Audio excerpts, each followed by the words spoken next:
Good evening, ladies and gentlemen. My name is Asad Lalji. I'm the curator here at the Royal Opera House and have been since we reopened our doors in 2016 after a hiatus of 25 years. On behalf of the royal family of Gondal, Ashish Doshi, Honorary Director, and myself, I'd like to welcome you all here once again. I'm delighted to see this beautiful venue filled with these wonderful people from Mumbai. And I'd like to thank you all for supporting us and coming back. I see many regulars from Avid and the Royal Opera House teams. But for the newcomers, a special welcome to you and hope you will join us in our programs through the year. And I can't tell you how good this feels doing this in person versus Zoom. I'm sure you'll all agree. But now to the task at hand. Multicultural, multilingual, multifaceted, Mumbai is a city of multiple possibilities. Even though I grew up here, my romance with Bombay started when I moved back in 2010. Bombay had become Mumbai, the entire landscape was transforming, and it's something I barely recognized. It was through my quest of understanding this evolving city that I met many dreamers and creators. I met the inimitable Naresh Fernandes, who weaves spellbinding narratives of the city through his chronicles, with whom Avid had started the most successful series, Multipolis Mumbai, which traced the unique stories of this maximum city. I met Sunhil Sippy, a filmmaker and photographer who recently captured the life on the streets of Mumbai, uncovering a hidden city in his debut book, The Opium of Time. My search also led me to Robert Stevens, an architect who recreated an unrealized Bombay from ideas that never saw the light of the day and presented them in a newly published book, Bombay Imagined. Today, we're here to celebrate the city we love through the pages of two fantastic new books. I've had the privilege of receiving my copies earlier, and what struck me, how different they are. Yet, in their own way, these two imaginators, both foreigners, to the city, explore it in their own right, and seem to be retelling the story of finding Bombay in Mumbai, a city that so far has defied definition. So without further ado, I'd like to invite our moderator, Naresh Fernandes, along with the authors, Sunhil Sippy and Robert Stevens, to the stage. Look forward to hearing what our panel has to say and what made Mumbai their city of dreams. Thank you very much. Guys? Thank you, Asad. Good evening and welcome back to the world of offline events where you aren't peering into a computer screen. I must confess that this event is making me really uncomfortable. It's perhaps only the second time in just over 2 years that I've had to step out of my shorts and attempt to dress presentably. But it's definitely worth trying to appear respectable if that's the price I have to pay to participate in this conversation with Sunhil Sippy and Robert Stevens about the city we all love in our own complicated ways. When I opened Sunhil's The Opium of Time, the first image made me gasp. And I gasped with delight at the serendipity of it all. It's this black and white image that you can see that's spread over 2 pages in his book, shot from the window of a plane. You can see Santa Cruz and Bandra like a toy town, and the ceiling shimmers in the distance. As it turns out, the first time I contacted Robert Stevens was in 2015 when I read about aerial pictures that he had done, and I wanted him to, of course, write about them for us. This image is one of my favorite Robert Stevens pictures. It's roughly of the same area that you see in Sunil's picture, though from a different angle and with a little more smog. Bombay has been fascinated by aerial pictures ever since at least a man called A.R. Hassler took the first images of our city from a plane in the 1930s. Among the first things many people do, I do, when they see an aerial picture, or if they're at the window of a plane when it's taking off or landing, is to try to spot the buildings in which they live. An endeavor that can fill us with inordinate childlike glee if we actually manage to spot our homes. Aerial pictures also have the delightful quality of allowing us to situate our homes in the context of other buildings or establishments and giving us a sense of the scale and the character of our neighborhoods and our city. But most of all, we're fascinated by aerial pictures, I think, because they allow us to dream. From on high, our cities can seem like Lego sets on which we can move the pieces around. What would Bombay be like if we could shuffle the gateway down to Ghatkopar or VT into Vashi? On the ground, though, the reality of Bombay can be rather more challenging. Our city is an assault, a mishmash on the senses, and not all of them necessarily pleasant. For instance, when the writer Arthur Koestler visited our city in 1959, he said that as he stepped out of the plane into the warm, fetid air of Santa Cruz, he had the sensation of a wet, smelly diaper being wrapped around his head.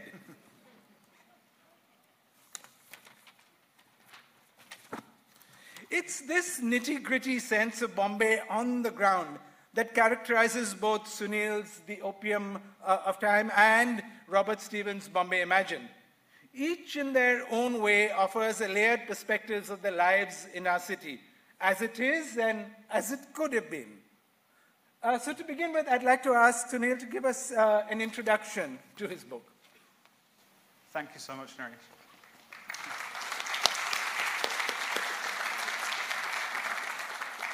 First of all, thank you so much for coming. It really is quite special being here live with everyone and in such a beautiful place like the Royal Opera House. Really very special to have a subject like this over here.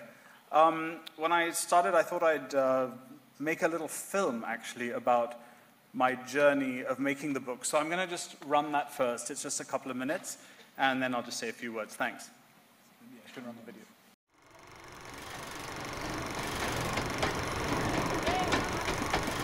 The title came from a book called The Rings of Saturn by W.G. Sebald, which is a walking journey that he made through the county of Suffolk in England. My journey was really an exploration of the city of Mumbai over a 10-year period, and it had no agenda at all. I was essentially returning to places repeatedly and unwittingly. It began as a result of a trauma. I had lost the heel of my left foot in an accident, and the streets of the city became a kind of healing ground for me, to heal myself both physically and spiritually. And I think the repetition was quite hypnotic. I would get pulled back to places and I didn't actually know why. The thing is that a city like Mumbai really gives you so much, whether it's the kindness of the people on the streets who are really very comfortable being photographed, or it's the sort of general activity that you see around you. It really makes the city an extremely special place, and one that is obviously a playground for photographers. There was a couple, and they lived really quite close to me, and I would often go to their window and make photographs. I learned one day that this gentleman's wife passed away, but I continued returning to make photographs at his window, and there was one image from 2010 that I retained in the book, and it's very special to me. One of the really, really important things I feel in this journey, and this only actually came to me when I was reviewing the work much later, was that I was not trying to tell a then and now narrative. Even though I had been making pictures over a 10-year period and the city had been changing quite dramatically, I wasn't saying, well, this is what it used to be and this is what it is. It was really a reflective and a meditative journey through the city. And that was what made it very special. And the book, The Opium of Time, is the result of that journey.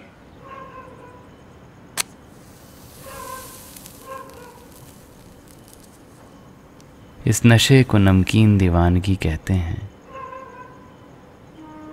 बस एक और कश के लिए ही तो सब बैठे हैं।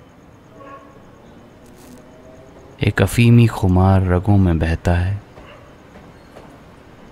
क्या हम इसमें रहते हैं या यह हम में रहता है।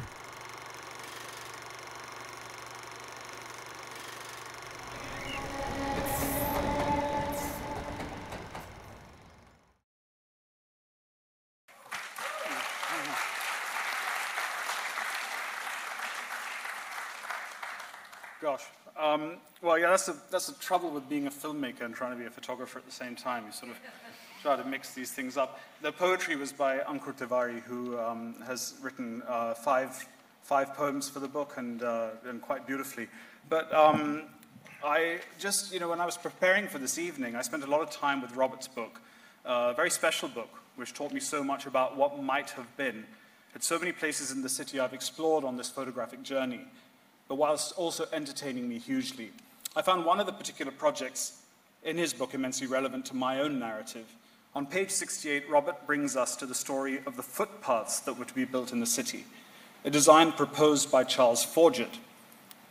And I quote, "In order to be effective, the sidewalks, as far as possible and practicable, should be provided on both sides of the road, above the level of the carriageway, separated by curbs."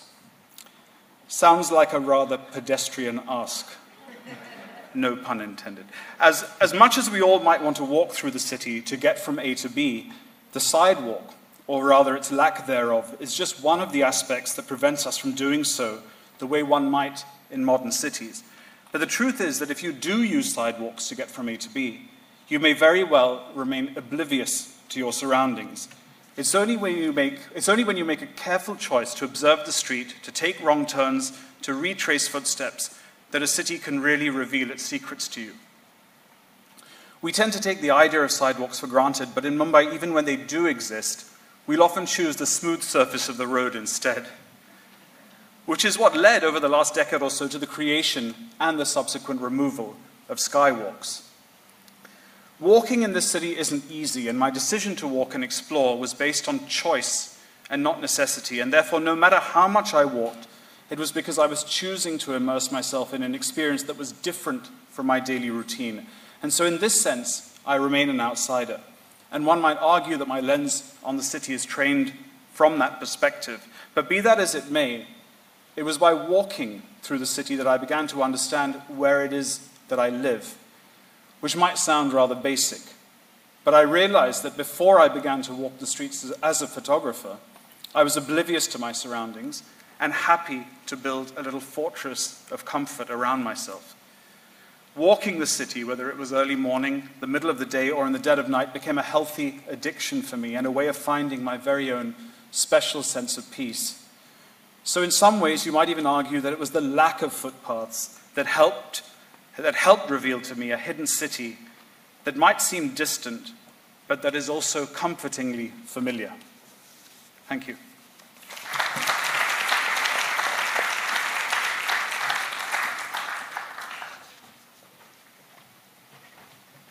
Thanks, Sunil. And Robert, will you introduce us to the ideas in your book? So this is really, really exciting. It's my first time here. Such a fabulous audience. Thank you so much for coming. Like many of you, a couple of weeks ago, I got an email from Assad that said, there's this exciting talk coming up, you need to register. So I thought, well, I better register just in case, there's some problem in the front when I arrive. So I registered, received an email back, and I noticed this note at the bottom of my email. Kindly note that there is no parking available in the building. And that was actually for me, I felt that was the most important piece of information for this evening. That's a big deal, right? So then I started thinking, how might this evening have been different if some of the projects in Bombay Imagine had happened? And I'll start with this plan from 1948. This was by Albert Mayer and N.V. Modoc. They were Bombay's first official master planners. And they had this really radical idea. They said, let's make a tube railway underground that goes all the way from Bombay Central down to Fort and back. And it's a big loop. And what we'll do with the above ground tracks is transform that space into commercial spaces and 1,500 parking lots. So had this happened, you would have had parking right behind the Opera House. And what I think is the note would then have said, kindly note there's ample parking on the erstwhile Western Railway tracks. Now, that would have been fabulous. However, if Ajit Bhattacharyaji's plan of 1973 had come to fruition, none of that would have mattered because none of us could have come in cars. Ajit was furious with the traffic conditions in Bombay. He said there should be no private car usage from Mahim to Colaba. Everyone should travel by public transport, and in his opinion, nothing would suffer seriously except the self-esteem of a few. I think he would be delighted to hear that response tonight. Thank you on his behalf. Now, of course, Mr. Bhattacharyaji's plan didn't come to fruition, so how else could we have come to the Opera House? By, again, the Underground Railway. This is 1963, a proposal by Mr. P.G. Patankar. Similar to the metro happening today, but also quite different. It was quite a brilliant plan. And he had this quote in his book, in his report, and it's in Bombay Imagine. In times of emergency with the threat of aerial attacks, such underground facility will be a great boon to the safety of the population. Now, when I read this and put it in the book, I thought, how is that relevant? 21st century, one wouldn't have to think like this. And then you look at world events today and realize he was actually, really, really hitting a chord. Now, this evening itself, I'm going to come to Sunil's book. How might his book have been different? It's a beautiful image from Marine Drive, 2015. One of my favorites. My wife absolutely loves his book. She hasn't looked at Bombay Imagine since Sunil's book came home. Now, Marine Drive might not have happened in Sunil's book at all, the images, if Robert Fairbairn's plan of 1860 had been realized. What he proposed was to reclaim the entirety of Back Bay from Malabar Point to Colaba Point. And for scale, the small circle is a fort, and you see the new space that was to be created 25 times larger than our existing fort. And this was one critique. Mr. Fairbairn's reclamation scheme is disposed of in about as many words as I opine their subscribers for shares. Not many people thought highly of this proposal. Daru Khana, my personal favorite from Sunil's book. It really seems like a timeless classic image, shipbreakers on the eastern waterfront. Again, would not have happened if William Walker's plan of 1861 had been realized. His plan was to reclaim all the way up to Cross Island in the harbor. And again, for scale, that's fort as we know it today. And Walker's own response to his scheme, if the suggested scheme is not sound, it is a very easy matter to consign it to the waste paper basket.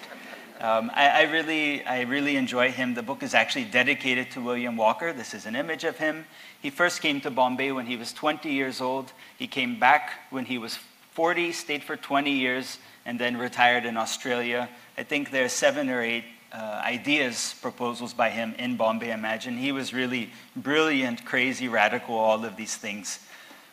And again, coming back to the eastern waterfront with the Daru Khana image we saw, this is Hafiz Contractor's plan of 2014. These ideas were being evolved the same time Sunil was taking his images.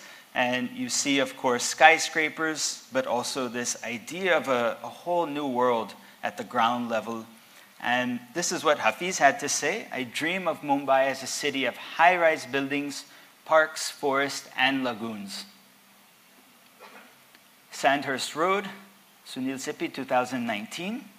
Again, we wouldn't have these kind of images if Abraham John Architects planned to cover both the western, central, and harbor lines with parks. This was a really, again, radical idea to create these kind of spines of green and recreation spaces above the railway lines, stretching the entire length and breadth of the city. Similar scheme by P.K. Dawson Associates in 2012, again covering the tracks and also connecting the eastern and western parts of the city that are right now bifurcated in many ways by the railway lines. Worli Village, 2017. If you look faintly in the background, you'll see the skyline, new skyline of high-rises. Fabulous photograph. Again, we wouldn't have this if the Bombay Improvement Trust plan of 1920 had been built. This was, I think it's a mean proposal it was. It was to displace more than 2,000 fishermen and in their village, in the footprint of their village, construct 61 high-end dwellings specifically for Europeans. And this is a critique by a resident in 1925. better it were if our mob-opt government were to kill us all, then drive us from our ancestral earths, and thus ruin our families and our trade. And then I thought, after. Now, there's no after party, so you've not missed something if you've not been invited. I've not been invited, if there is. But say if there were an after party, where might we be able to have this? One option is at the Bellasis Road Park. This is 1 kilometer away. It was a 200-acre public park in the middle of the city, the most congested part of the city, again by Albert Mayer and N.V. Modoc, 1948.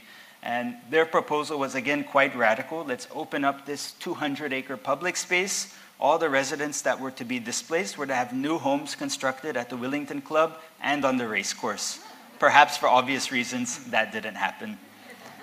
And their own response: in Bombay's lack of parks and playgrounds, there's probably no sizable city in the world to compare to it. Second option is, for the after party, is the Bombay Park. Again, 3 kilometers from where we are tonight, a 400-acre public space. This was imagined, ideated by Arthur Crawford, and in his own words, a people's park such as London does not possess.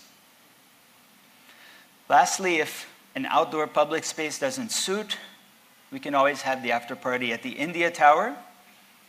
This was designed by OMA, a very well-reputed and innovative firm based in the Netherlands. 320-meter tower at Cherney Road. And then it was actually a competition. This was another scheme proposed by Foster and Partners out of London. And they proposed, again, very radically, a 700-meter tall tower. At the time, if it had been constructed, it would have been the tallest building in the world. But of course, these didn't happen, so there's no after party tonight. And we are here now to share our books with you. Bombay Imagine, 7 years in the making, and Sunil's book, 10 years in the making. Thank you very much.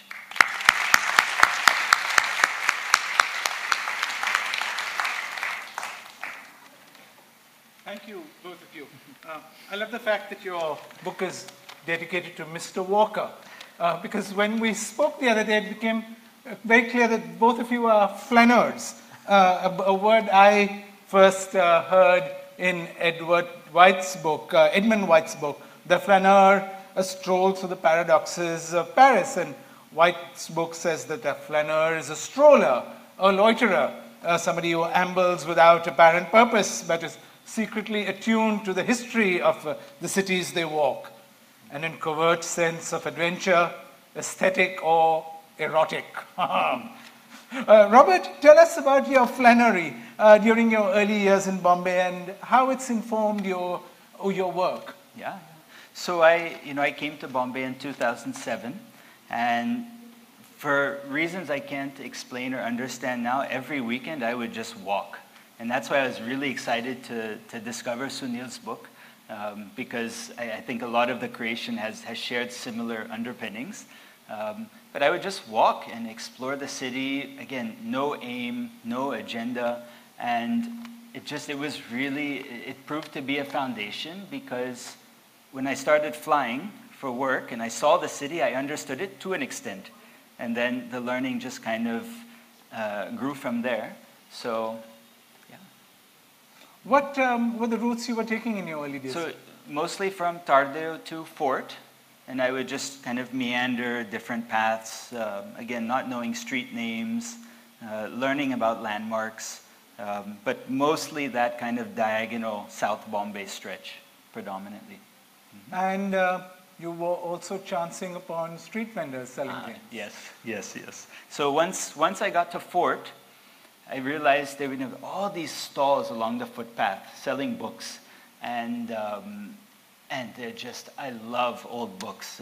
If you go to Flora Fountain today, you'll see they've survived the pandemic, which I'm delighted to see. Hordes of books and everything. So that's something I still do every weekend. I still visit the bookstores, and it's a very active part of Bombay street life that I hope sustains.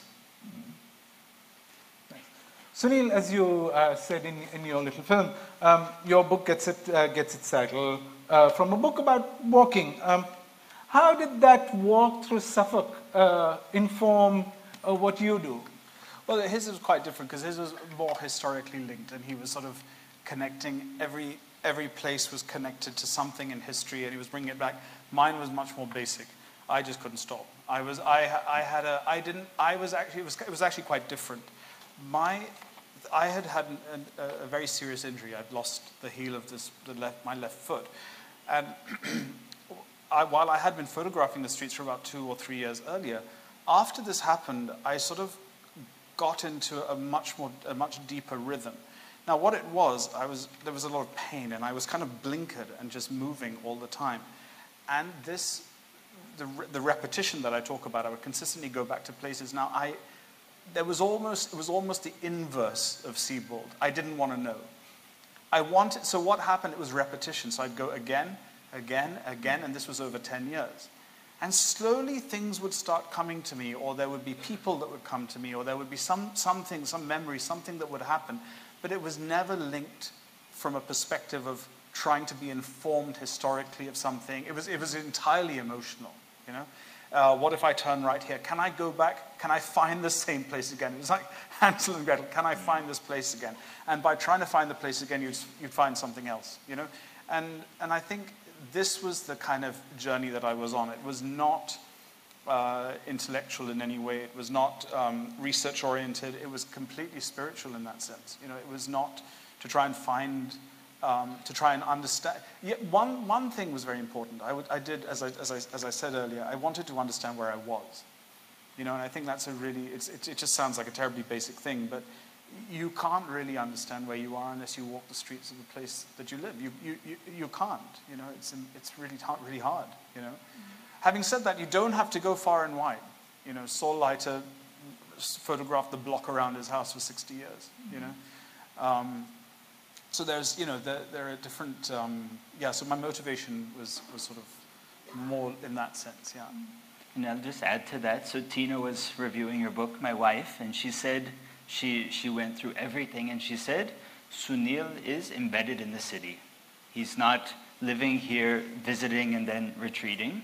He's embedded in the city. And the types of images you've created can only be done through this long, drawn out, and in some ways perhaps painful process. So that's something that we've really enjoyed in exploring your work. And I think it speaks to these walks, that it's the kind of end of this process, that what you've created. Mm-hmm. In fact, this morning, I mean, literally today, the British Journal of Photography came. I was going to talk about it, but it was like the idea. It was another photographer talking about the idea of this is not an unusual thing in the world of photography, but you know, the idea that you need to travel somewhere exotic to make a photograph. Now the fact is, you go to Havana for 3 days, you'll come back with a photograph. You go to you go anywhere in the world, you come back with a photograph. But it's only when the real pleasure of this journey was having. Capping it at 10 years. I just capped it at 10 years. But the idea that you get the opportunity, because you live here, you get the opportunity to penetrate, to go deeper again and again and again. And I think that is something that is so joyful and important, you know, as a photographer, I would say that. Because then when you're putting it together, you've got 400 images and you've got to choose one. You know, it's not easy. No, I love the idea of sort of getting lost. Yeah. For me, lockdown was the chance to rediscover cycling. And I have my rule is that if I see a lane I've never been down, I'm going to take it. And about a year ago, I saw in Prabhadevi, I think, because I'm never certain where I am exactly, a church that was a little roadside shrine at which people were worshipping almost as if they were in a temple. And I've never been able to find my way back there. So if anybody knows where it is, a church and a roadside shrine in Prabhadevi by an old mill, please let me know after this. It's under the hoarding that, that hoarding changes. Exactly. And in Bombay, that's the thing. We're in such a constant churn, you can lose yourself immediately. But where were we before Google Maps? I mean, how did we make an address, you know? Yeah.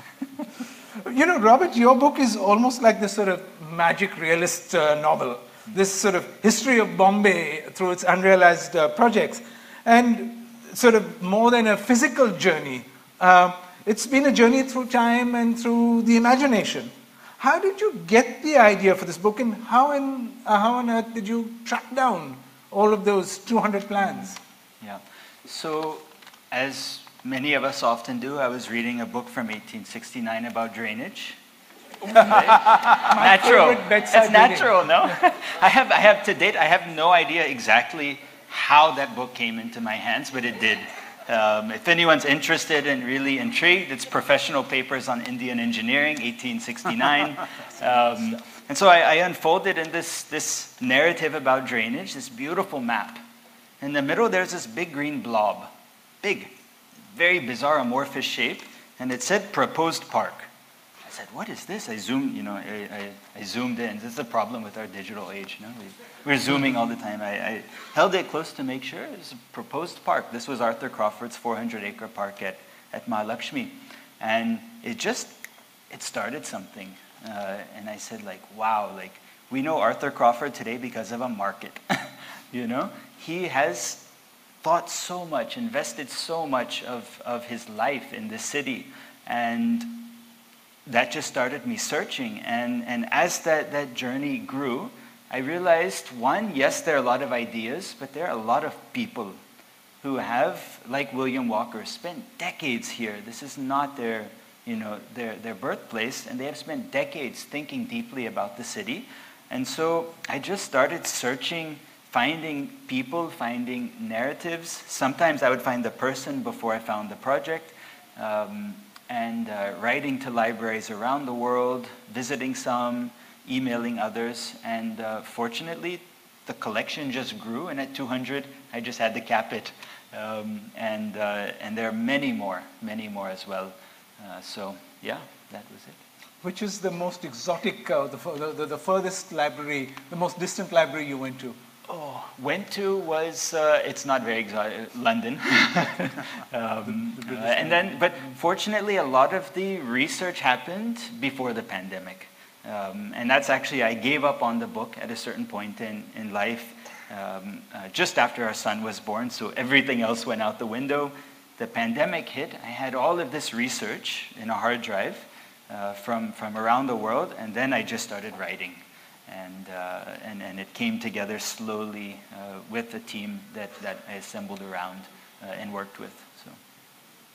So the opening image of your book, and it's also sort of on the covers of a broken window at Mahalakshmi Station as a train trundles through. That's a scene that I and many people in this room are familiar with, because just beyond your frame is SR House, which houses the offices of Avid Learning, and for many years also the late lamented Time Out, which I used to work for, and there are some of my former colleagues in the audience. You've written that it's a spot that drew you back many times over the years.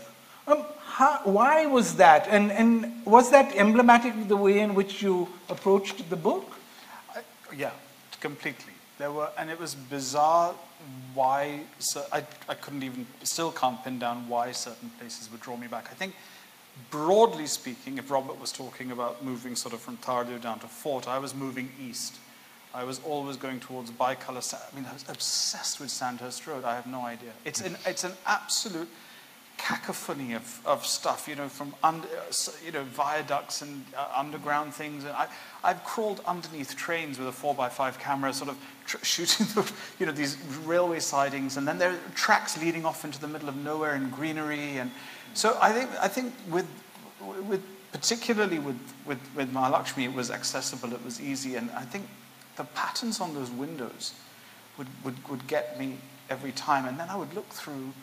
See, initially it didn't do anything for me. It was a very difficult decision to take that and make it a cover image, because I had it in an exhibition about 6 years ago, and I found it thoroughly boring. I was like, what? It's just a picture of looking through a window, But then every time I looked at it again and again and again, and especially when I actually did that little film and I zoomed it in and then I sort of pulled out in a cinematic way, it was like, my God, it's like stacks and layers and layers and layers of the city, and it's the new city, it's the old city and the new city.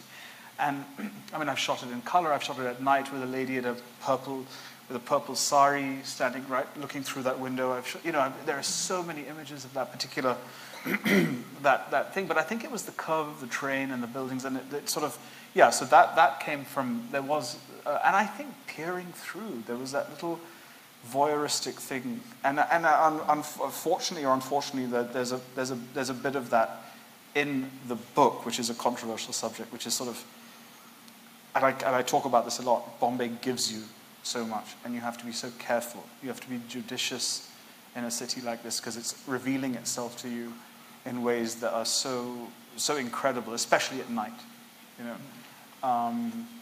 And it's very easy to pry. You know? It's something I want to come back to. Robert, like Sunil, was drawn to the same places over and over again. Bombay's planners have been drawn to the same themes, to the same planners over centuries. Dharavi, for instance, I was astonished to know, is, you know, sort of obsessed planners for a century. What are the things that you discovered about Bombay's, the obsession of Bombay's planners? Yeah, so, you know, I did an exhibition when we first connected in 2015. I did the aerial photos.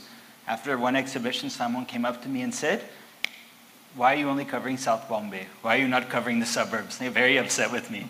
So I tried to make a conscious effort to expand the projects throughout the island city, the suburbs, the mainland.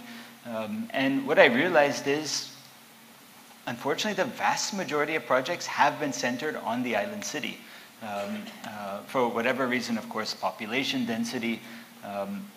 So one of course learned that, and then I think the further south you go, just these layers and layers of unbuilt projects that have overlapped.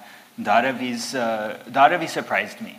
I think there are five projects from 1920 through to the 2000s, and you just see the same problems over and over, the same challenges. People are trying to solve the same critiques of spaces. And it's almost as if there's just no urban archive where someone can say, you know, we faced this before, there's already an idea for how to deal with it. Let's learn from that.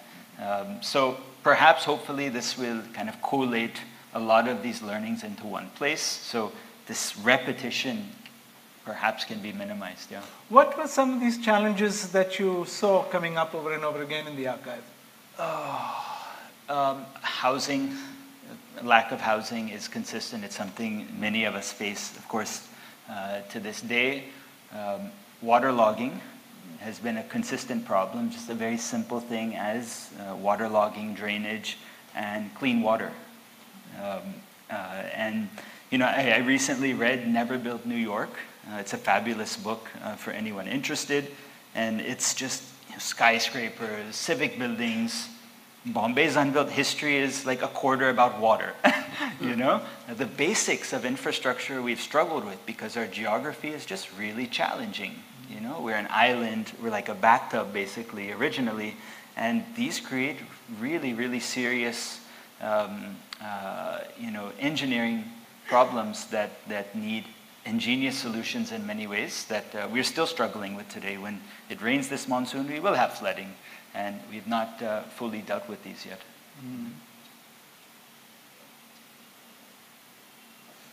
Sunil, at the end of your beautiful introduction, you write that as you wandered through Bombay, putting things together again, piece by piece, the city quietly revealed itself to you. You've done such a stunning job of sharing these revelations visually, but if you were to articulate these revelations, what were they? Oh my God.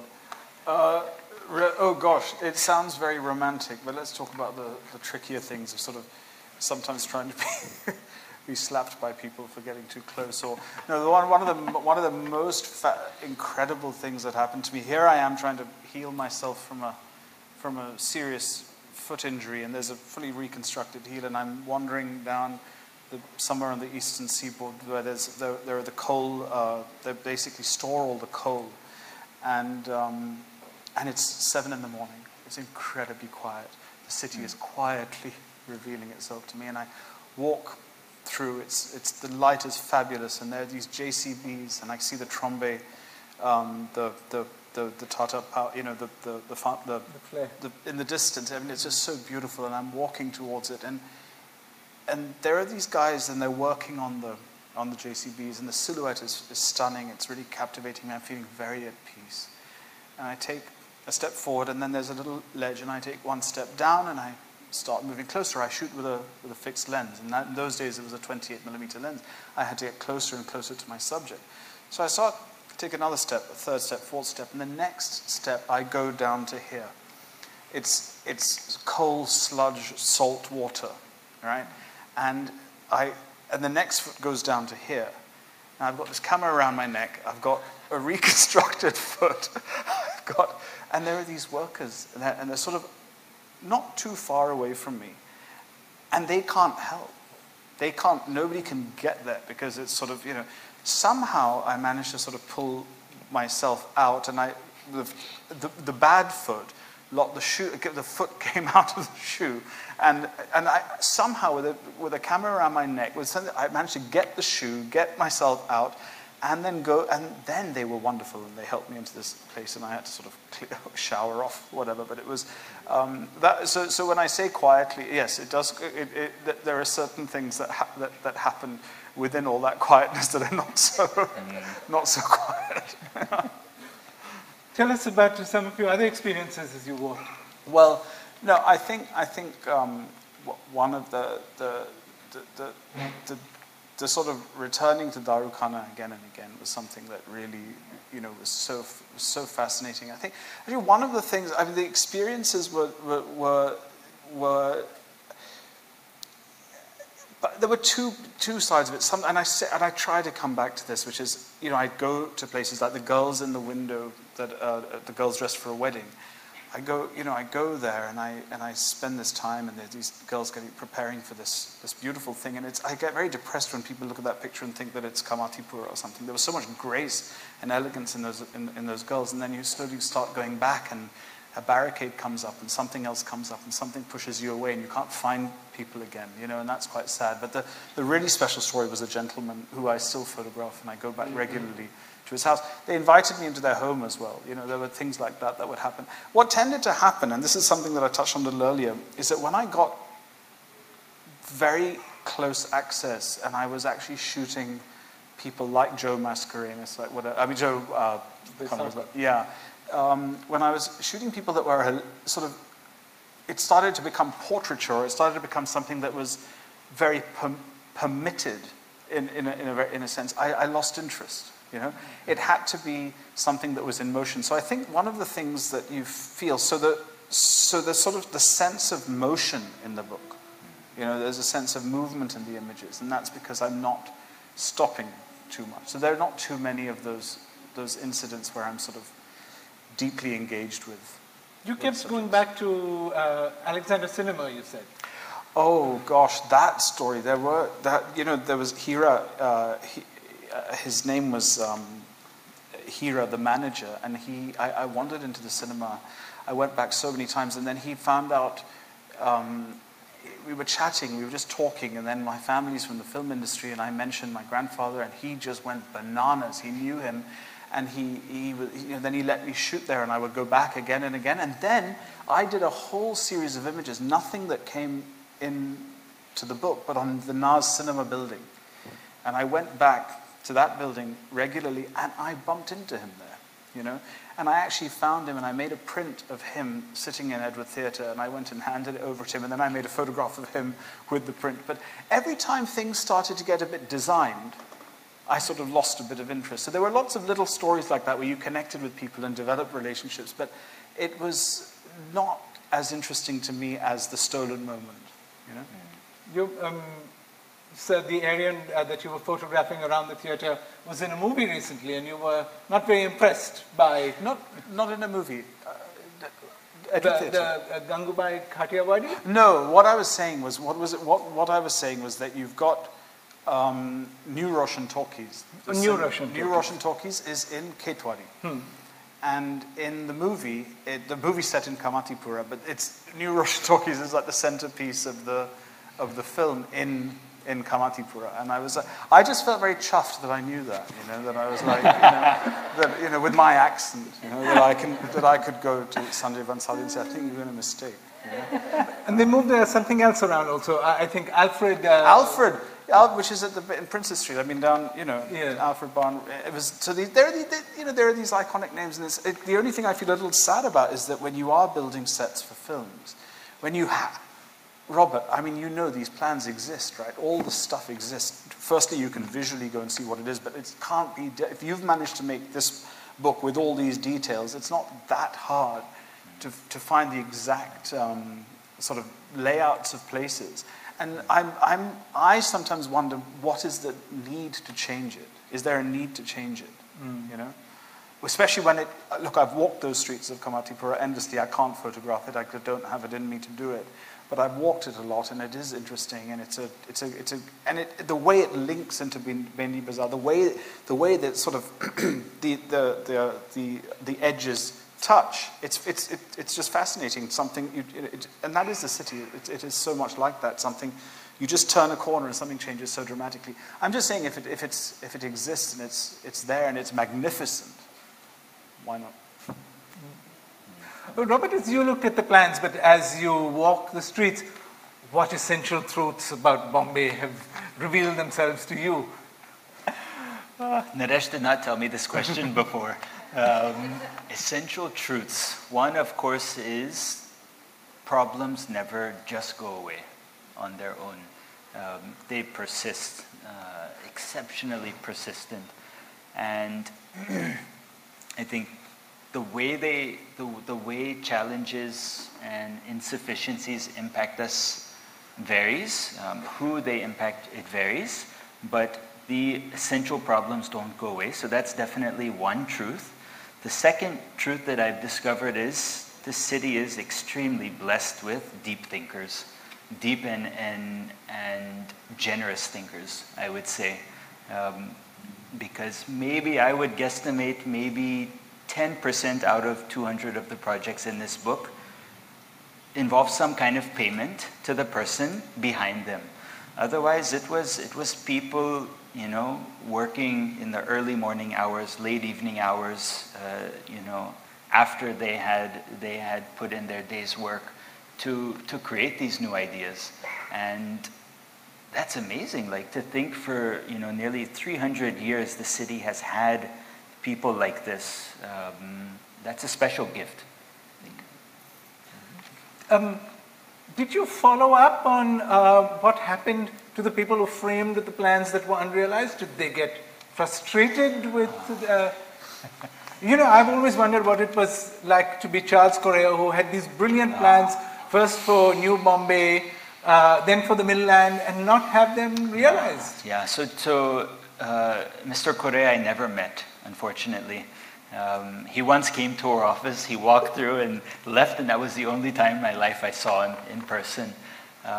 So I can't unfortunately speak to his experience, but Charles was amazing, because what I've learned in the book is it's incredible to see his work in isolation. It's fabulous, it's brilliant, it's creative, innovative. But when you see it directly in the context of what others were proposing for the same pieces of land, the same problems at the same time, you realize he was decades ahead of those around him. And the meaning that his ideas have in that context really, really, I think, for me, has become especially deep. The others, gosh. One of my favorite Charles Correa plans, which of course was not realized, was the plan for for hawkers. Can you tell us about that? Yeah, it was a plan kind of centered around Flora Fountain, along DN Road. And he said there's this life on the street. There are all these different players. You have cars, you have vendors, you have pedestrians, you have buyers. And let's just rationalize it. Let's give it a structure. And simple intervention, a platform, a hawker can, register, use a space. At night it gets clean, they sleep there. It brings structure to this very Bombay-specific lifestyle. And Charles Correa, India's greatest architect, could not see that project through. And I think that speaks to the immensity of the challenge to implement even small things in this city. Like, it was a platform, a 2 meter by 2 meter concrete platform.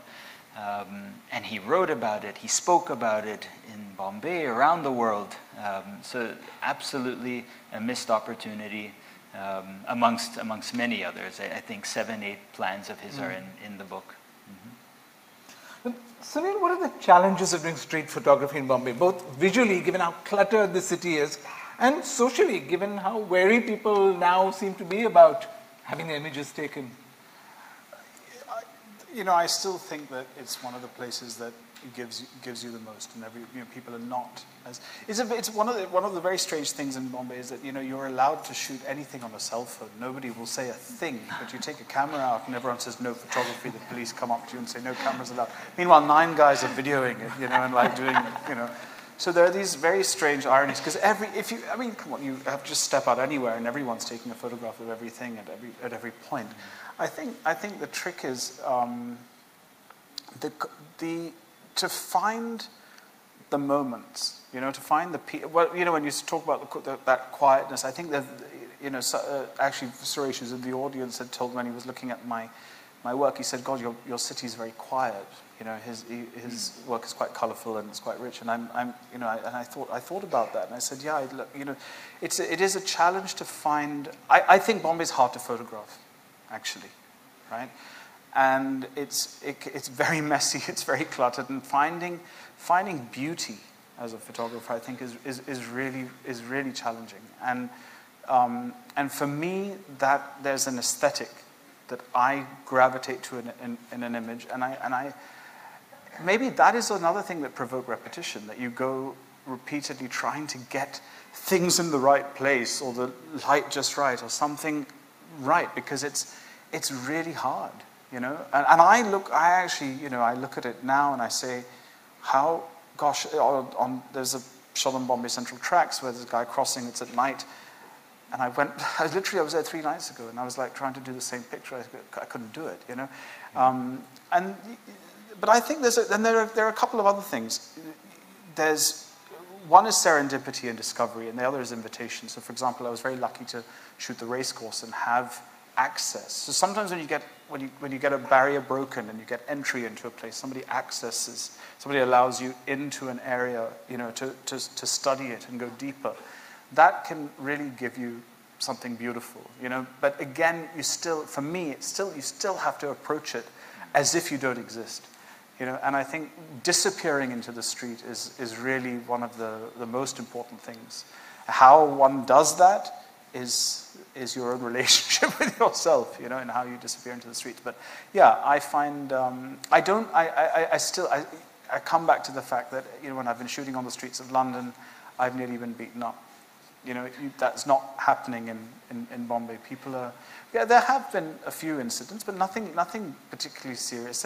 And the other, we touched upon it earlier on the idea of prying, and I'm very conscious and kind of preoccupied with the idea of infringing on somebody's space or infringing on somebody's, so I would say 96% of the images in the book, people know I'm there. They're very, very aware of my presence. It's not that but they're not objecting, And I think that's really important. And you have to make some really hard decisions. And I think Bombay is that city. You would have seen this. You would have in your people allow you, but you have to be very careful in how you present the people of the city, I think. That's a really interesting idea, because a number of plans have faltered because they've infringed on other people's space, right?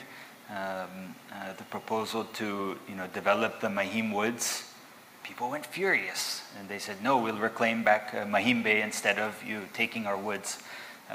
And even in the 1700s, every piece of land, someone claimed ownership to it.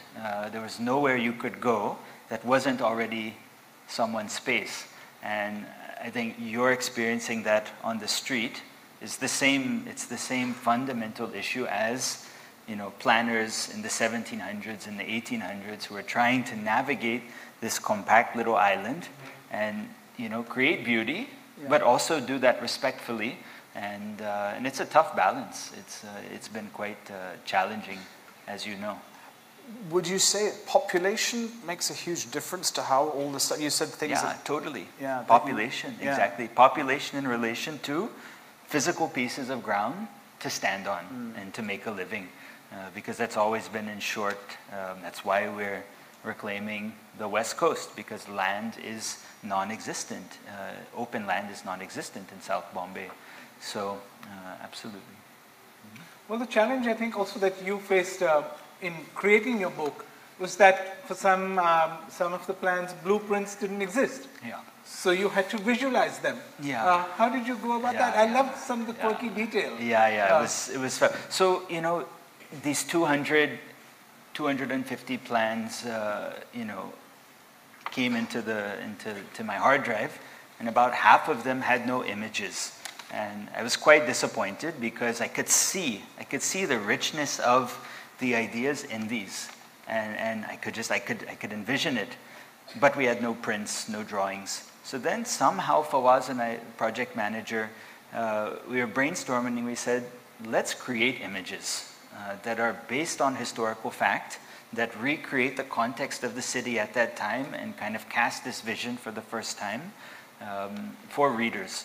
And if you recall that car-free Bombay, when you zoom into the detail, there's a little street sign that says Tulsi Pipe Parkway, right? So I stood on Tulsi Pipe Road a couple of months ago, took an image, sent it to our rendering team.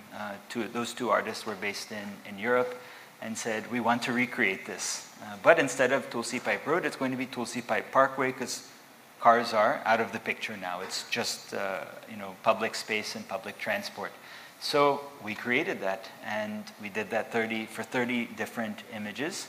And I think it adds for me, it adds a really exciting layer, because yes, I love history, I love archives, but I'm equally passionate about art and artistry. And typically these two occupy different fields in books, so we said, why not just kind of mash them together into this volume? So that's what we did.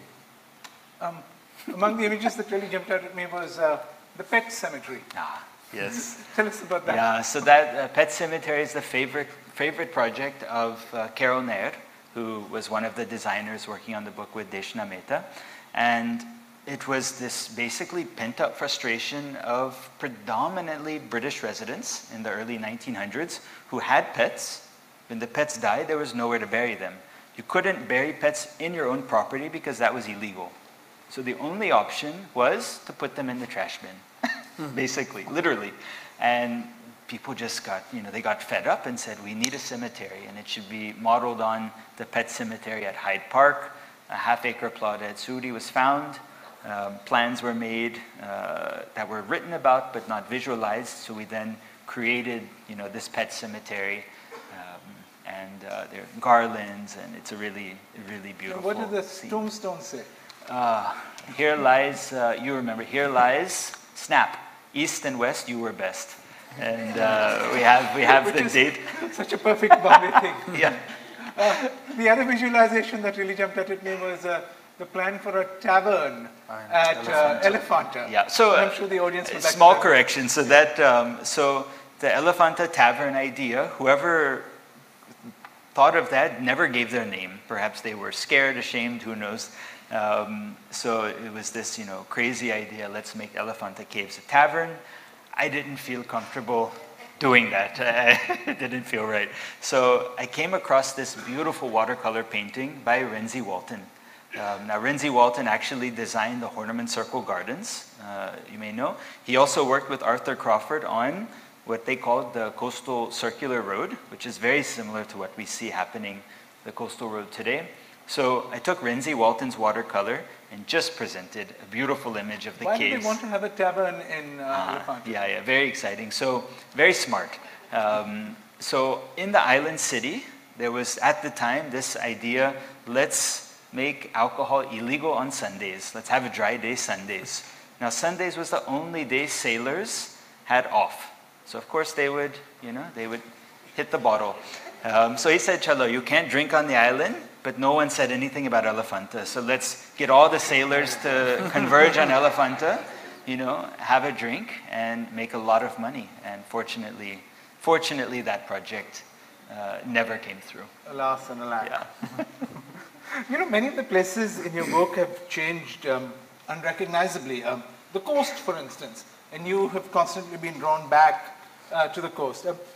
And something you refer to you in the Seabold quote that you use at the beginning of the book, on every new thing there lies already the shadow of annihilation. And Bombay, like so many places, is sort of the subject of this paradoxical human impulse for permanence, and yet what we describe as development.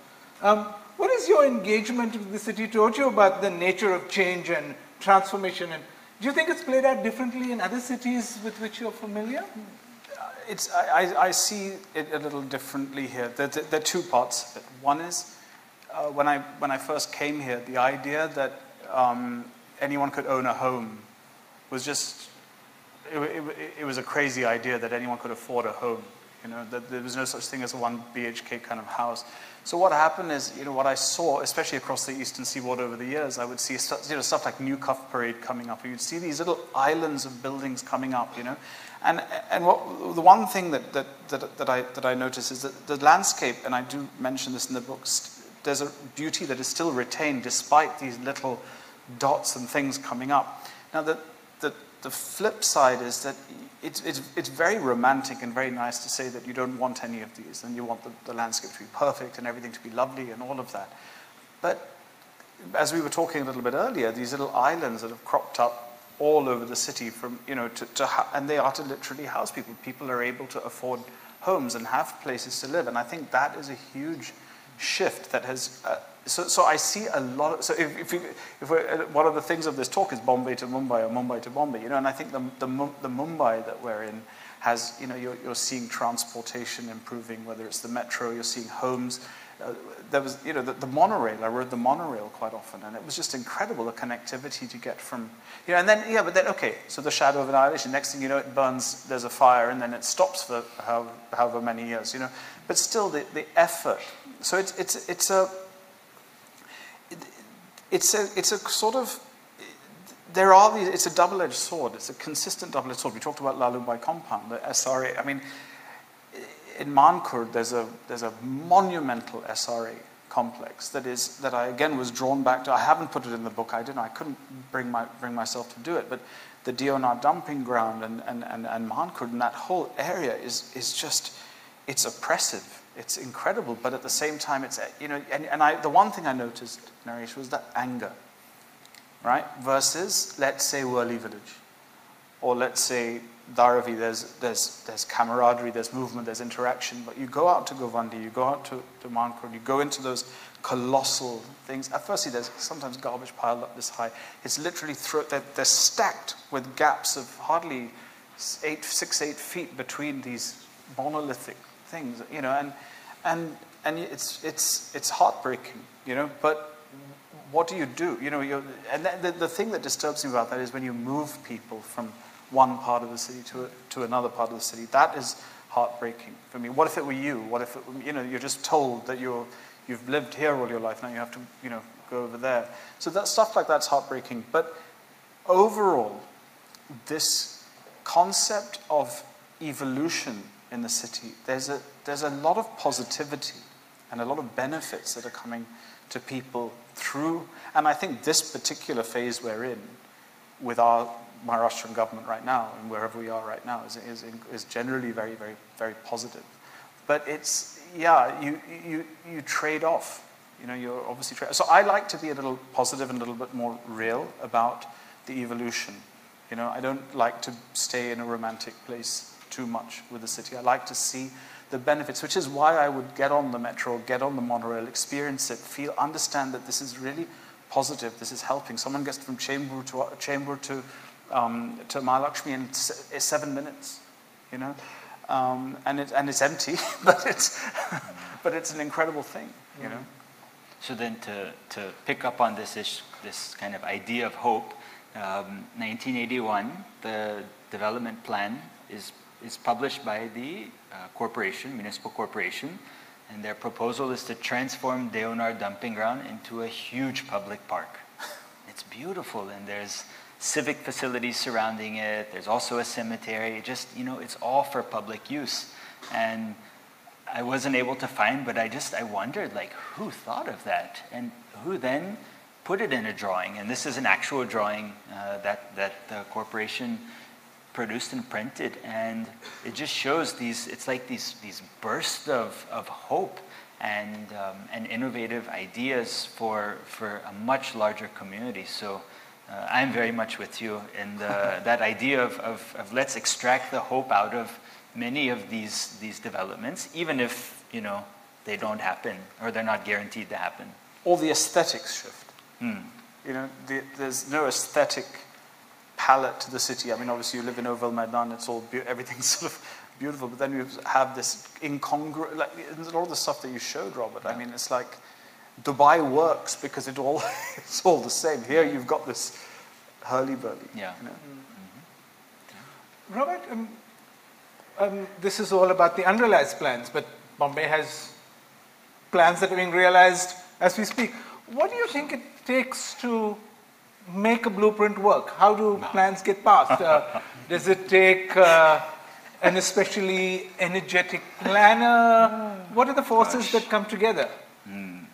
Really stubborn people, in a great way, in a non-compromising, not giving up way. I'll give you one example because it's very close to me and us as an office. So I work at RMA. We're right now designing and overseeing the construction of the Worli crematorium. Right? It's a BMC-run, BMC-owned crematorium, and these two gentlemen, Bharat Parekh and Ramnik Parekh, they're elderly gentlemen now. They are stubborn, and they said, we are going to redevelop this. We're going to make it a world-class facility, and they have struggled so much. Even with support of the corporation, which is supporting, it's still a struggle, believe it or not, and they're doing it. It's phase 1 is opening in a couple of months, and it's going to be a beautiful space that anyone can use for cremations. And what I've learned from them is, and I'm delighted the project's not in the book, it's being realized. I just realized it takes this stubborn, not accepting when someone says, you won't get permission, ye nahi chalega, wo nahi chalega, it's going to cost too much. They've just said, we don't accept that, we're going to do it. It takes that, and that is rare. So much of sort of what we call development in Bombay seems to take place without consultation or adequate consultation. And I was going to come to the coastal road. Now, that's something you've been drawn to both our coasts. And even as you're optimistic about change, what are your thoughts about the destruction of the horizon? We will now lose our view, especially in the suburbs, of the setting sun. What is that lovely line of yours? A comprehensive and costly project, no doubt. That's from your book, which is what, the coastal road 1960, is the plan that is 1870.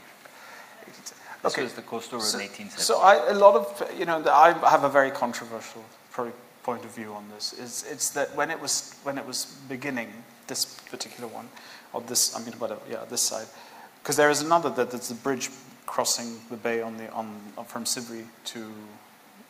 That's the Trans-Harbour. The Trans-Harbour link. But on this side, there was because there are two arguments here. One is a transport question, and one is an aesthetic question. Now, if to have your view ruined, right, it doesn't bother me particularly. The aesthetics of it. Eventually, when this thing does come together, the city's gone. It is a new city, right? We're in the process of it coming alive. As a photographer, it's much more interesting as a photographer to document its change or watch it evolve. It's very interesting to do that. What it'll be at the end of it, I don't know whether that's going to be of any interest to me personally. But do I think that it's, in terms of ruining, right? Again, I'm quite progressive in my thoughts, and I think that the bigger question is stuff like this, just because you want to drive from Nariman Point to Kandivali in 25 minutes, you know, does that justify this? But you know, the aesthetic aspect of it is a different question for me. It's not, to me, that's not a big deal. You know, I think it's probably, well, Robert, you tell us. If it's a 1960 plan. It's a very interesting question, because the Worli Nariman Point Sea Link was first planned to wrap around Malabar Hill, cross Back Bay, and go to Nariman Point. The reason that did not happen, from at least the sources I found, was not because, yes, people complained we don't want to see a sea link, Back Bay, but because the Chhatrapati Shivaji statue was coming, and that would go just behind. And they said, how can you have these roads crossing behind such a statue? So it was actually Chhatrapati Shivaji who undid the sea link there, not us. It was his view that was getting obstructed. So we have no such support anywhere else. So then, given that sort of Bombay is such an assault of color and hues, how did you decide which images you were going to use that were going to be in color and which were going to be in monochrome? Very, very difficult. And I would wish I'd had more color in the book. But one problem was that it's a technical thing. I was never able to see. I never was able to shoot the city on digital color for some reason. So anything in the book is shot on analog. Anything on film is analog. And the hues and the tones that color would reflect really worked for me. And it was more landscape work, I think, that remained in color in the book. And so if you see those, they're sort of meditative interludes. They're sort of quiet. You haven't got too much bustle or stuff going on. But I think, again, it's that black and white. And now it's when I began my journey on the street, my history, my knowledge of the history of photography was much weaker, and it grew dramatically and exponentially over the years while I was photographing. And I did a number of workshops with interesting people. I traveled. I did a lot of stuff. But at the beginning, I was who are the influences? It was really only Cartier-Bresson. Who was it? And everything was black and white, and everything looked, you could argue, yes, okay, it looks good in black and white. It looks better in black and white, but it's not that simple. It's just as hard to get, and forget photographing in black and white. When I actually came down to it, printing in black and white became extremely challenging. But it was, on a more basic level, it was sort of seeing a little bit more with your heart, seeing in a slightly more romantic way than seeing the actual harshness of the world around me. If for some reason, and I still retain that while I shoot a lot of color work now, it's more with my portraiture and other sort of stuff that I'm doing. But for some reason, when I hit the street, I see the city always in black and white. Even just the other day, I was shooting at the coastal road on Haji Ali, and it was just the geometric shapes and forms and stuff worked very beautifully for me in black and white. The sense of reality sometimes assaults you a bit too harshly, and so for me, it's very personal, yeah.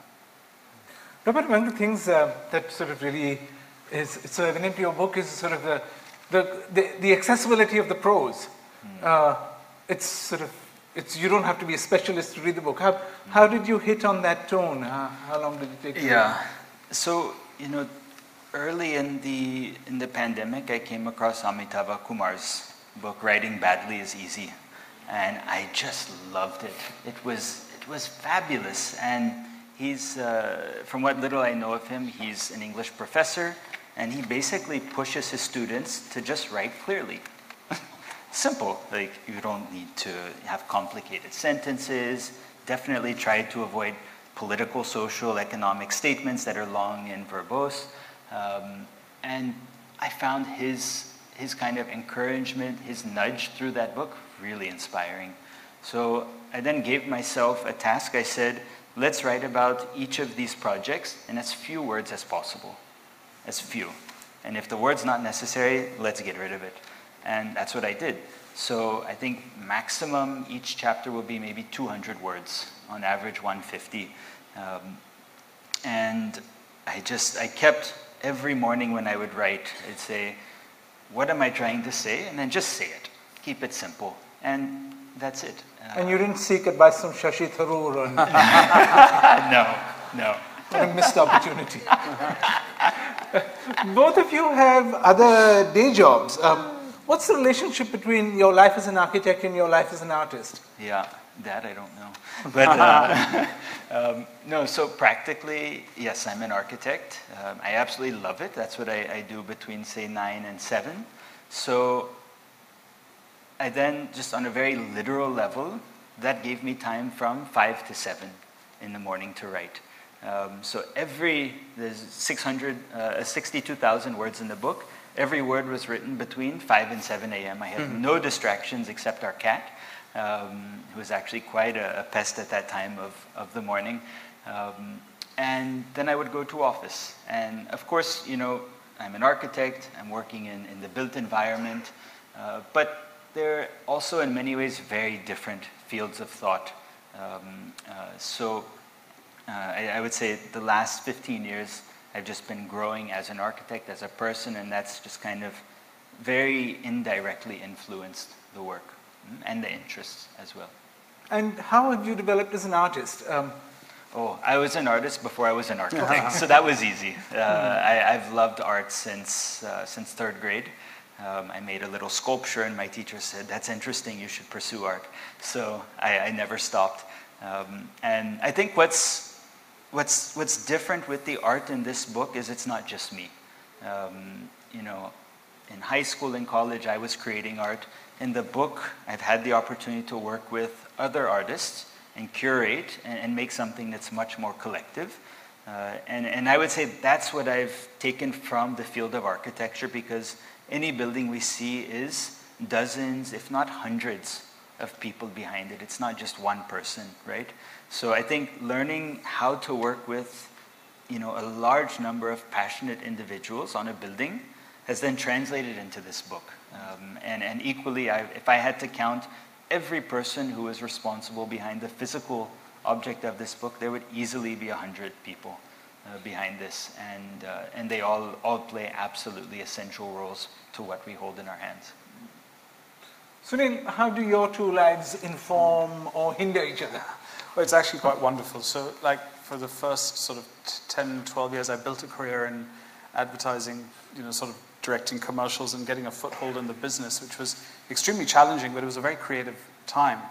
And once I'd sort of developed a little stability, this was sort of when my journey started moving a little more towards photography. And it was quite, there were two completely different skills, you know, and as my career evolved in advertising, it sort of went more and more artificial, more and more towards sort of beauty and things like that, and my photography got more and more raw as time passed. And it was lovely, because I had these two totally, as a Gemini, I had these two completely different lives. But the one thing that I always found quite interesting was when I looked at my hard drives and I looked at my work, there would, you know, a freelancer is always terrified of not working. But, you know, I would see March 2015 or June 2015, and I'd have endless folders of photographs, and then suddenly from August to December there was nothing, because I was working commercially. So I would have this kind of it would be the other way around, you know, while I was immensely busy commercially, I was actually missing the fact that I was not able to do this. So you'd have this kind of arc and graph that was running, and I'm so grateful for it, because it's given me the freedom to work without, as I keep saying, without agenda. So having a commercial job, having something that's that I'm still working 25, 22, 23 years into the game is a miracle to start with. But, you know, the fact that it allows me to pursue these, it really just allows me to pursue these things. They are completely different skill sets. And if anyone tells you that the filmmaking and photography, that there is no relationship between the two, you know, I'm responding to a world as a photographer, and I'm artificially creating a world as a filmmaker. They're two completely different skills, you know. And I wouldn't even call this a skill. The photography, it's not a skill. It's a spiritual thing. It's within you. It's not a, you know, the skill is shutter speed. You know, everyone can make a photograph, but it's how you respond to your environment and that is a very different thing, you know. So I'll put it another way. I've developed a man crush on Sunil. we met last week, and I thought, here's someone similar to me. Like, you have, you know, a day job that you love, you know, it pays the bills, but you also have this passion which you've been pursuing. And it's hard because it's exciting, but then you get bored and you get distracted, and then something else comes up. And to see things through, to see passions through to a final product is really challenging. So I was really thrilled to meet you, Sunhil, also for that reason, because I know something like what you've created, it's purely passion. Like, there's no other explanation in the world for it. So yeah, that's why. We'll definitely meet more. The second time we're meeting. I think this is a good note on which to throw it open to the audience and express your man crushes. Hello. I really enjoyed this evening, and thank you so much for all your creativity. I'm referring to the, you know, I think the coastal road is really something of importance, because I think they've over-reclaimed. Have you thought about what could possibly be the consequences of that, and will it affect Mumbai a little later on, and what could really happen? No, I mean, we're not going to get the truth out of them. I want their opinion, because they're going to be... The interesting thing with the coastal road for me is this is one stage in a very long history of reclamation, right? And it's in our face, correct? We see every inch of it. We see it from Google Earth. We see it, you know, from people's apartments. In 1963, there was a proposal for a very similar reclamation, and it was very honest. It had 98 skyscrapers along the seafront. It's in the book. That stalled halfway, or maybe a quarter of the way after reclamation was done. What was completed was Tata and Amerson's gardens, right? And it's from that ground that people are fighting against reclamation. And it's kind of ironic to me. Like, I don't live in South Bombay, so I don't want to step on toes, but you know, that's also ground that's been reclaimed. So, you know, the whole city in that sense, we're guilty, right? We've been messing with the natural environment that is Bombay since its inception. So what other problems it will create, I think we already know the answer to that in many ways. We already face them. And so in a way, it's perhaps not new, but it's almost genetic now. We keep doing this. So I don't know. I'm not sure if that's an answer, but it is what it is, and it's what we've been doing for roughly 350 years. To me, of course, I'm very skeptical of the coastal road first in the age of global warming. It seems to doesn't make so much sense to be doing this along the seafront. But also, it's a discredited 1950s model. They did it in New York when Robert Moses built the West Side Highway. And then by the late 1990s and 2000s, they reclaimed again so the public would have waterfront access. And so to me, it's always been this sort of situation where the people in charge claim that they're doing world-class development without looking at the world. The best way you could do this. All you had to do was, if this coastal road was actually necessary, it could have been realigned so that the public had access to the waterfront rather than the cars, which is again, you know, the Robert Moses model in New York. It's always struck me that in New York or in London, you can walk the bridges as a pedestrian. You can cycle, you can marvel at these sites. The Van der Waerle Sea Link does indeed have a gallery, but everything here is a security hazard. And so the public is excluded from these public projects, which is, again, something that's characterized a great many of Bombay's projects. But if you see there with the opposite Famous Studios, there's a cycling lane. It lasts about 400 meters, I think, you know. So you could go out to do your morning cycling and 19 kilometers of nothing, but you get this 400-meter dedicated stretch. There's a question at the back. Hi, my name is Dharmendra Rai. The author of Sapiens, Yuval Harari, thinks that Mumbai will be underground by 2050. So that's why I'm not buying any property.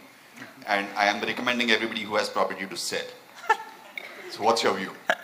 My first view is my son loves the graphic novel version of that book. So yeah, highly recommended. That's my only view on this. I mean, sort of the climate change projections suggest that a great, a large section of Bombay will be affected by global warming and sort of rising oceans.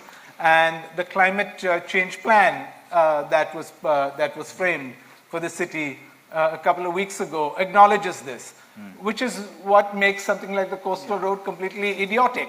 Because if we acknowledge officially that we're going to lose that, why are we spending all this money now? Let's take that question, and then I think we'll have to wrap up. So, yeah. So you have done a book based on the unrealized projects in Mumbai. So I'm sure you must have analyzed what projects have happened in Mumbai over the period of time. And I want to ask that were the projects which happened was public oriented, or were they mainly focused on just one section who were planning the project, or were they really mainly focused on the public? Because you told that in the majority of the public, the unrealized project, they were very, what would I say, very ambitious projects for the public. But yeah, what do you think of the projects which have happened in Mumbai? Is it mainly public-oriented ones or otherwise? Yeah, so historically, of course, there's a large number of plans for the general public, for millions, literally. The challenge, of course, is they're unrealized, right? The most recent public project I've seen is, because I passed it often during the lockdowns, was at Love Grove. There's like this new gallery, and there's posters and text about the city, and I find it the most bizarre public intervention because the idea is good, like, you know, a public space with information about the city's history, but it's over the drainage channel and it stinks so bad. So like to have all this text and then to read it. So I think a lot of ideas have been there. Implementation has been extremely, extremely weak. And when it is, it often happens in kind of, I would say, less than desirable locations. That's the unfortunate reality. Thanks. I think we're completely out of time, but I'd like to end with a quote from Sunil's book. It says, "The fear of tomorrow, clutched under the armpit, we walk arm in arm today, holding our proud destinies, we earn our right, we make our way." And let's make our way straight to the bookstalls and buy these two fantastic works that really help us understand our city. Naresh. Thank you, Sunil. Thank you, and thank you, Robert. Thank you. Thank you, guys, Robert and Sunil, for sharing your Bombay, and congratulations on the book. You know, I'm so happy we could take these two book projects and put it together on this stage, also facilitate man crushes, besides the point. But, you know, it was so interesting to see both of you all presenting, and the continuous thread that I was seeing, and the parallel conversations that were happening. So it was, you know, as we at Avid love doing sessions about Bombay, and this one is going to be in one of my favorites. So thank you for doing this. And Naresh, thank you for always your anchoring and always being such a supporter and chronicling Bombay and still sharing it with us. A big thank you to Padmini Mirchandani and Pictor, and especially to you, our audiences, for coming in such big numbers. You know, this is one of the first few live events we've done, and it means a lot to have you here. So hopefully we're going to see you guys soon. The books are outside and up for sale, so we got to get some copies, and Sunil and Robert are going to be signing. So do that and then have a wonderful evening. Thank you very much.